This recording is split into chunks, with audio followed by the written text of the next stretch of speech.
Bago pa dumating ang liwanag, naririyan na ang mga nilalang na hindi kailanman nawala. Tahimik silang nagmamasid, naghihintay sa muling pagbukas ng pinto. Hindi ito katang-isip. Ito ay mga kwentong piniling ikubli, tinakpan, nilimot.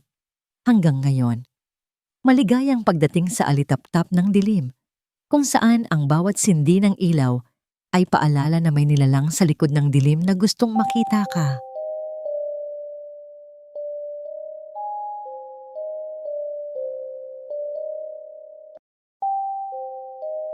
Madilim ang paligid, pero malinaw ang tunog ng chalk sa pisara. May nagsusulat. Si Ma'am Leah, nakatayo sa harap ng classroom, nagtuturo, nagtatalakay ng isang aralin na hindi niya maalala, pero walang nakikinig. Sa bawat mesa, ang mga estudyante ay nakayuko. Lahat sila. Sabay-sabay, walang imik, walang galaw, abala sa pagsusulat. Class, tawag ni Ma'am Leah. Pilit ang nangiti sa labi. Pakilagay ang pangalan sa taas ng papel. Walang sumagot. Napansin niyang madumi ang sahig. May mga durog na lapis, papel na punit-punit at tinta ba yon o dugo? Lumapit siya sa gitna ng silid. Inilagay ang kamay sa mesa ng isang batang babae sa unang hanay. Iha, anong sinusulat mo? Dahan-dahang itinaas ng bata ang ulo niya. Mabagal. Parang may mabigat na kaluluwang nakakabit. Pagharap sa kanya, nanlamig ang buong katawan ni Ma'am Leah. Walang mukha ang bata. Puti ang balat. Parang papel. Walang mata, walang ilong, walang bibig. Isang blangkong canvas na nakatingin o parang nakatitig sa kanya.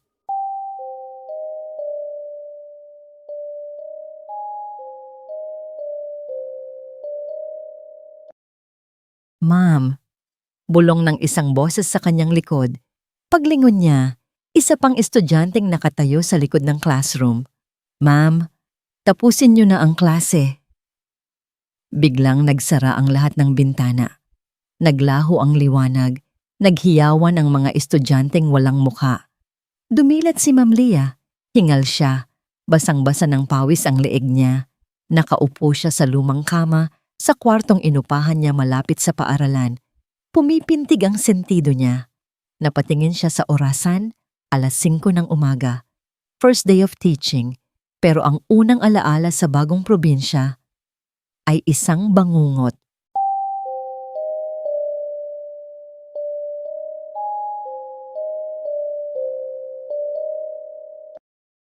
Pagdating ni Ma'am Leah sa San Roque National High School, tahimik ang buong campus.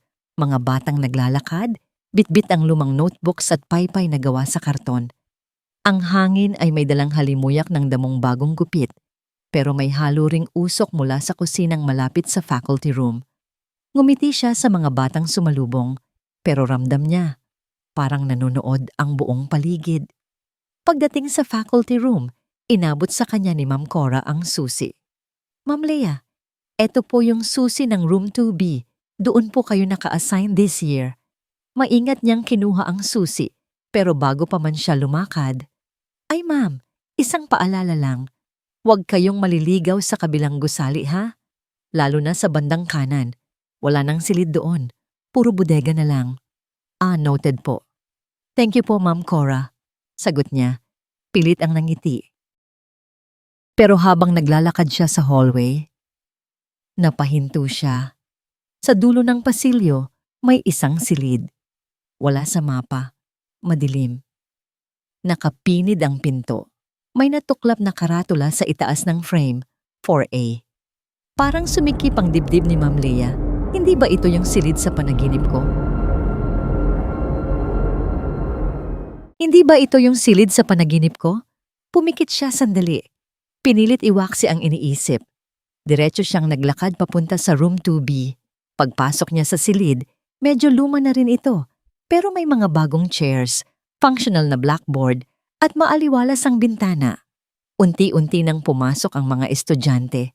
Ngunit habang nag-aayos siya ng gamit sa mesa, narinig niya ang tunog ng chalk. Napalingon siya. Walang taong sumusulat. Ang blackboard, May salitang nakasulat na hindi niya naalala na isinulat niya. May nakatingin.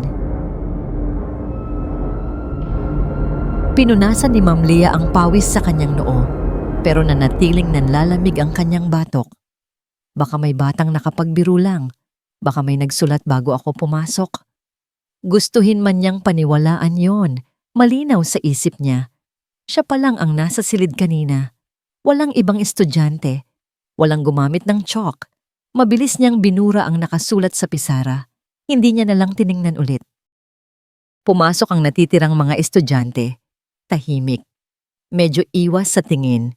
Maingat siyang nag-roll call, isang pangalan kada isa. Pero may napansin siya. Habang binabanggit niya ang mga pangalan, may 3 o 4 sa listahan na parang pamilyar. Hindi lang basta pamilyar. Parang narinig na niya dati. Saan? Sa panaginip. Carlos de la Cruz? Present. Vivian Ramos? Present po. Napatingin siya. Ang boses. Parang boses sa bangungot. Ang pagkakayuko ng mga estudyante. Ang katahimikan ng klase. Parang piraso ng napanaginipan niya ang unti-unting nabubuo sa realidad. Sa kalagitnaan ng lesson, habang nagtuturo siya tungkol sa Filipino epiko, napansin niya ang isa sa mga estudyante sa likod. Nakatitig lang, hindi kumikibo, hindi sumusulat. Iho, okay ka lang? Tanong na niya. Pilit ang mahinahong boses. Hindi sumagot ang bata. Ngunit nang dumaan siya para silipin ang notebook, walang laman, pero may sulat sa ilalim ng pahina. Tila kinaskas gamit ang matulis na lapis. Buksan mo ang 4A. Biglang humangin mula sa labas. Kumalabog ang bintana. Napaatras si Ma'am Leah. Lumingon sa buong klase. Tahimik pa rin ang lahat. Sa dulo ng classroom, ang kurtina ay bahagyang nakalipad at sa kabilang gusali, doon sa lumang bahagi, may pinto ang bahagyang bumukas at sumara ulit. Dinig pa nila ang pagbagsak ng pinto.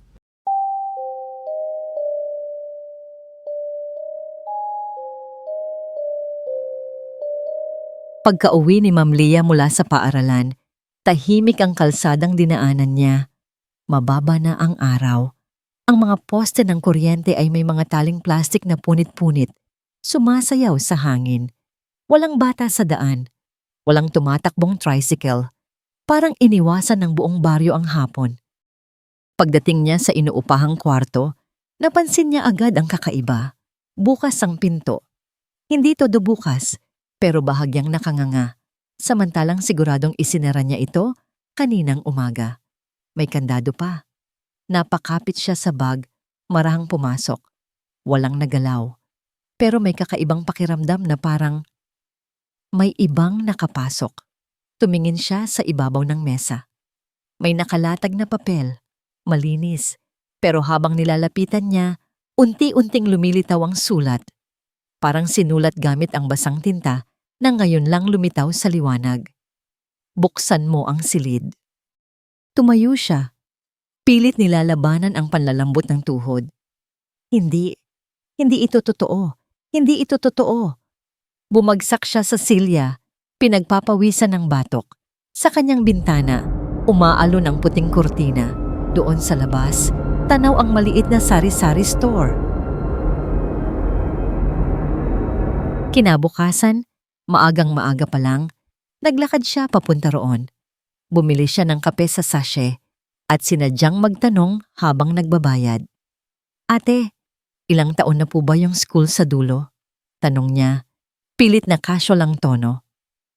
Ay, matagal na yon. Bata pa ako, nandoon na yan.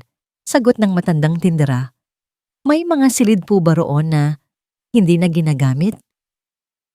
Napatingin ang tindera, tahimik. Meron, pero di na binubuksan. Luma na kasi. May mga kwento kasi riyan. Pero alam mo naman, puro haka-haka lang. Anong klase pong kwento? Saglit na katahimikan. May klase riyan noon na parang hindi natapos. Basta, hindi ko kabisado ang lahat. Pero may guro o raw na, basta, na ospital yata. Biglang nawala. Tapos isinara na lang yung silid. Anong silid po iyon? Hindi agad sumagot ang tindera. Tumingin muna sa paligid bago muling bumaling sa kanya. 4A.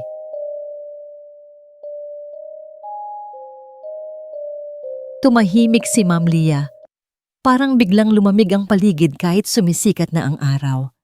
Nagpasalamat siya at tahimik na naglakad pabalik sa boarding house. Pero habang hawak niya ang kape, nanginginig ang daliri niya. Hindi sa lamig, kundi sa unti-unting bumubuong koneksyon sa isip niya. Kinahaponan, pagkatapos ng klase, hindi siya agad umuwi. May hinintay siyang mag-uwian na ang karamihan bago tahimik na dumaan sa likod ng gusali. Doon, sa may lumang parte ng paaralan, madalas nagpahinga ang mga tagalinis at utility staff. Naroon si Mang Isko, ang pinakamatagal ng janitor sa San Roque National High School. Nakatambay ito sa lilim, may hawak na basang mop, at kagat-kagat ang natuyong sigarilyo na di kailanman sinindihan.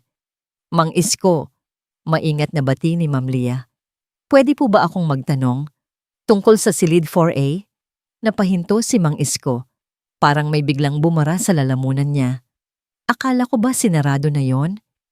Pero nakita ko pong bukas, kahit bahagya, parang tinatawag ako.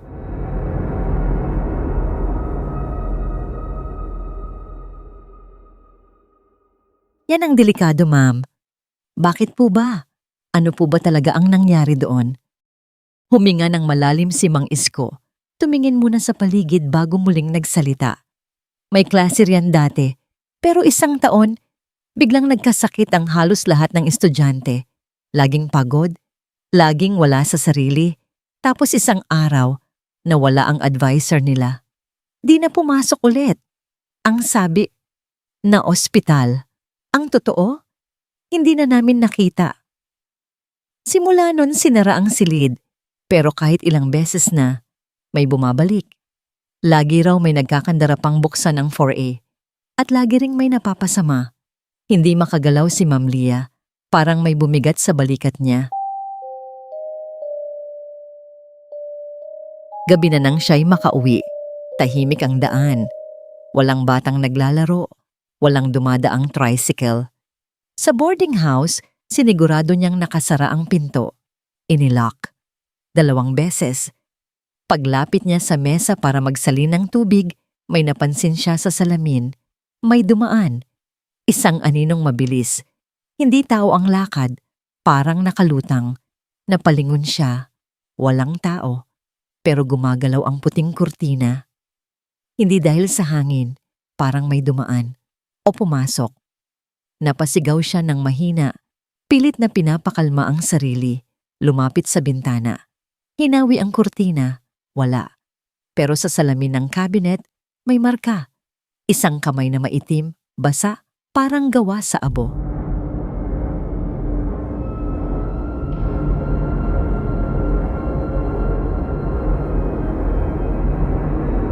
Hindi siya nakatulog ng maayos. Kahit pilit niyang pumikit, kahit ilang ulit siyang bumaling sa kama, nanatiling malinaw sa isipan niya ang lahat. Ang piraso ng papel, ang marka sa salamin, ang boses ni Mang Isko. Kinabukasan, habang abala ang buong paaralan sa regular na klase, tahimik siyang naglakad patungo sa kabilang gusali. Sa bawat hakbang, parang bumibigat ang hangin. Wala siyang sinabi kahit kanino. Hindi sa co-teachers, hindi sa mga estudyante. Bitbit lang niya ang isang maliit na flashlight, ang school ID, at ang buo niyang loob. Dumating siya sa dulo ng pasilyo. Nandoon pa rin ang lumang pinto, ang karatula. Bura na halos lahat, pero halatang nagsimulang may nakasulat na 4A. Nakapinid pa rin ang pinto, tahimik ang paligid, walang hangin, walang ingay. Hinawakan niya ang doorknob, bukas, walang resistance, parang hindi naman talaga naisara, parang naghihintay lang. Dahan-dahan niyang itinulak ang pinto.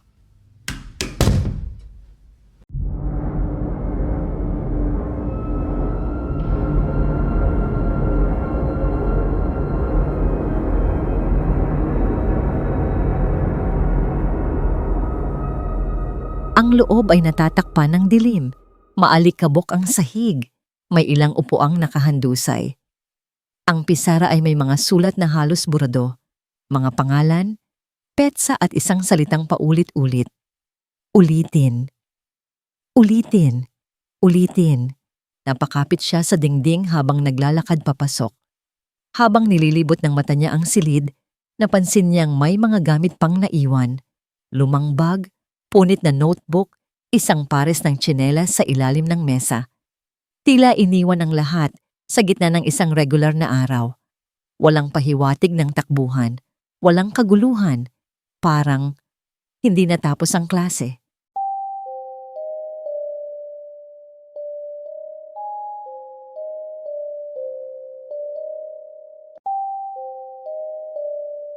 Tahimik ang hangin sa loob ng silid.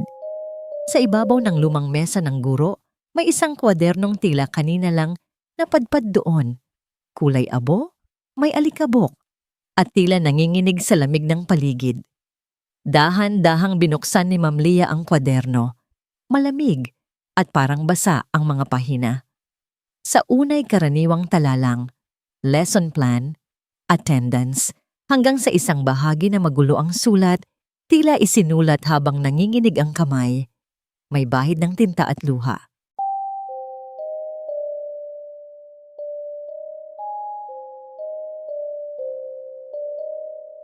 Ako si Ma'am Lucero, at kung nababasa mo ito, ikaw na ang susunod na papasukin ng silid. Napatigil si Ma'am Leah. Tumaas ang balahibo niya. Tumingin sa paligid. Walang ibang tao, pero nararamdaman niyang may nakikinig. Nagpatuloy siya sa pagbasa. Isang taon akong nagturo sa Room 4A. Simple lang ang mga araw sa una. May mga batang masayahin, may tahimik, may mahiyain. Isa na roon si Eliza. Hindi siya sumasabay sa iba. Palaging nasa sulok, laging walang baon, laging may pasa. Tumaas ang kabog ng dibdib ni Ma'am Leah. Parang naririnig niya ang bulungan ng mga estudyante sa paligid. Isang araw, nakita ko kung paanong tinulungan ni Eliza ang isa sa mga kaklase niyang nawalan ng lapis. Ngunit imbes na pasalamatan, tinawanan siya. Tinawag na ulila. Pangit. Kulang. Sumabog ako. Pinaiwan ko silang lahat pagkatapos ng klase. Sinarado ko ang pinto. Pinilit ko silang humingi ng tawad kay Eliza. Akala ko iyon ang tamang gawin. Sa labas ng classroom, kumalabog ang isang upuan. Pero wala siyang nakita. Parang may gumalaw, pero walang katawan. Nagpatuloy ang pagbabasa. Hindi ko alam na may mas malalim palang sugat ang lugar na yon. Ang Room 4A, itinayo mismo sa ibabaw ng dating hukay ng mga ulilang bangkay. Panahon pa ng digmaan, dito raw nilibing ang mga batang walang kamag-anak. Hindi binasbasan, hindi nailibing ng maayos, basta't ibinaon na lang sa lupa. Lumamig ang paligid. Parang may malamig na hininga sa batok ni Ma'am Leah. Sa gilid ng pisara, may lumabas na bagong sulat. Kahit walang kamay na sumusulat, huwag mong itigil. Nang itayo ang paaralan, hindi alam ng mga inhinyero ang kasaysayan ng lupa. Basta't nagtayo lang sila ng bagong building, isa na roon ang 4A. At sa hindi maipaliwanag na dahilan, doon din ipinasok ang mga batang katulad ni Eliza. Tahimik, binabaliwala, hindi pinapansin ng mundo. At sa kanyang harapan, unti-unting lumilitaw ang mga anyo sa bakanteng silya, mga batang maputla, nakaupo. Hindi gumagalaw, ang kanilang mga matay malalim, walang kulay, ngunit puno ng paghihintay. Noong araw ng insidenteng iyon, bumukas ang isang pinto sa likod ng silid. Isang pinto ang hindi ko pa nakikita noon. Madilim, parang walang katapusan. Si Eliza ang unang lumapit.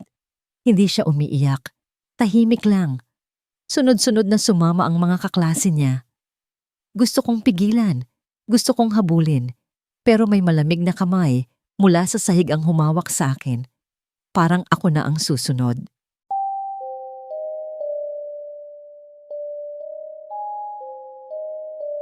Umiiyak na si Ma'am Leah. Hindi niya namamalayan, nanginginig na rin ang kanyang mga kamay. Simula noon, wala na akong katawan, pero narito pa rin ako. Naiwan ako sa pagitan ng alaala at kasalanan. Hindi ko sila nailigtas, hindi ko sila nabigyan ng dulo. Sa gilid ng classroom, isang upuan ang dahan-dahang gumalaw. May batang anyo ang lumilitaw. Si Eliza. Nakatayo lang siya, tila naghihintay. Kaya araw-araw, inuulit ang klase. Bawat taon, may nararamdamang kakaiba sa silid, pero walang nakakaintindi. Hanggang may gurong handang bumasa, makinig, at tapusin ang klase. Ma'am Leah, ikaw na yon. May tunog ng chalk sa pisara. Bagong sulat. Roll call. Sa silya ng guro, may lumang class record na hindi niya dinala, pero naroon.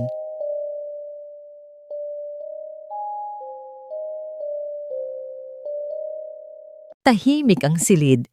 Wala na ang kaluskos. Wala na ang mga multong aninong gumagalaw sa gilid ng mata. Si Ma'am Leah ay nakaupo sa lumang silya ng guro. Hawak ang class record na tila hindi nabibilang sa kasalukuyan. Sa kanyang harapan, unti-unting nagsisidatingan ang mga batang kaluluwa. Isa-isa, tahimik. Maamo ang mga mukha, pero may lungkot. Parang pagod na sa paghihintay. Sa pisara, may bagong sulat. Roll call. Huminga ng malalim si Ma'am Leah. Pinilit niyang ayusin ang tinig. Alvarez, Basilio. Isang batang lalaki ang tumango. Pagkatapos ng ilang segundo, naglaho siya. Cruz, Daniela. Isa pang bata ang lumitaw, ngumiti, at nawala. Isa-isa niyang binanggit ang pangalan ng mga kaluluwang naiwan, at isa-isa silang lumisan, tahimik, payapa, walang iyakan. Parang may bumubulong sa hangin ng salamat. Nang mabasa niya ang huling pangalan, nakatayo pa rin si Eliza sa likod ng klase. Lumapit ito kay Ma'am Leah. Wala pa ring boses. Pero ang mga mata nito'y may luhang matagal nang hindi bumababa. Sa unang pagkakataon, nagsalita si Eliza. Salamat, ma'am. Sa wakas, natapos na rin ang klase namin. Ngumiti siya. At pumasok sa isang pintong biglang nabuksan sa likod ng silid. Wala na itong dilim. Puno ito ng liwanag.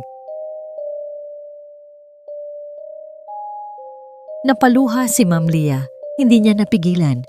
Habang nakatingin sa pintuang unti-unting nagsara, naramdaman niya ang bigat sa kanyang dibdib.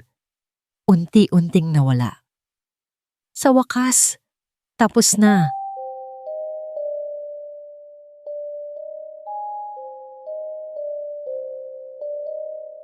Pagkaraan ng 6 na buwan, tahimik na muli ang San Roque National High School.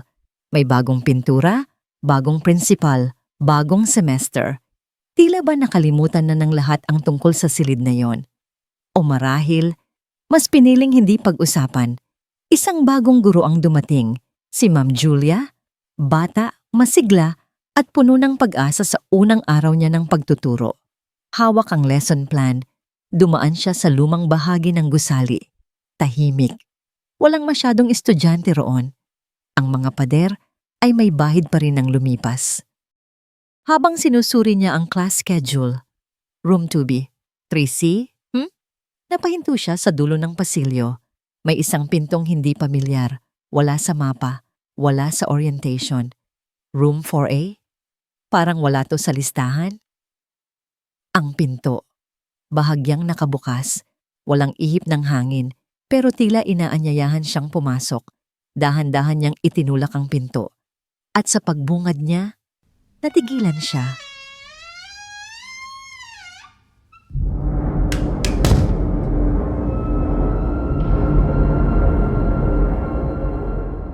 Maayos ang silid, walang alikabok, walang agiw. Ang mga desk, nakaayos na parang may klase pa. Sa pisara, malinaw na nakasulat. Roll call. Napakunot ang noo ni Ma'am Julia. Siguro prank lang to ng upper sections. Pero sa bawat hakbang niya, lumalalim ang lamig sa paligid. Sa gilid ng sahig, may nakita siyang lumang sapatos. Sa loob ng isa, may maliit na papel na may pangalang Panfilo. Biglang sa gilid ng kanyang paningin, may dumaan, mabilis, parang bata. Hello? Walang sumagot. Tumango siya. Pinilit maging kalmado. Paglingon niya sa bintana, may nakita siyang refleksyon niya. Pero hindi siya ang gumagalaw. Napaatras siya. Pinipigilan ang kaba. Sa mesa ng guro, isang lumang class record ang biglang lumitaw. Wala roon kanina. Bukas na. At ang mga pahina, dahan-dahang tumuturn mag-isa. Parang may naghahanap ng pangalan. Parang may bumibilang muli ng klase. Isang mahina, nanginginig na boses ang bumulong mula sa kanyang likod. Ma'am, late po ba ako? Paglingon niya. Walang tao.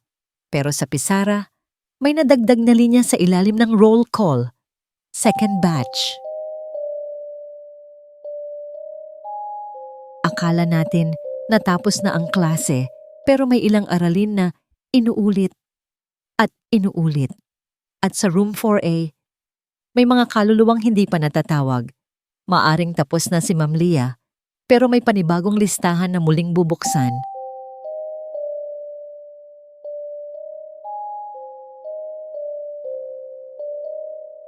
May mga kaluluwang hindi matahimik, hindi dahil masama sila, kundi dahil hindi natapos ang kwento nila.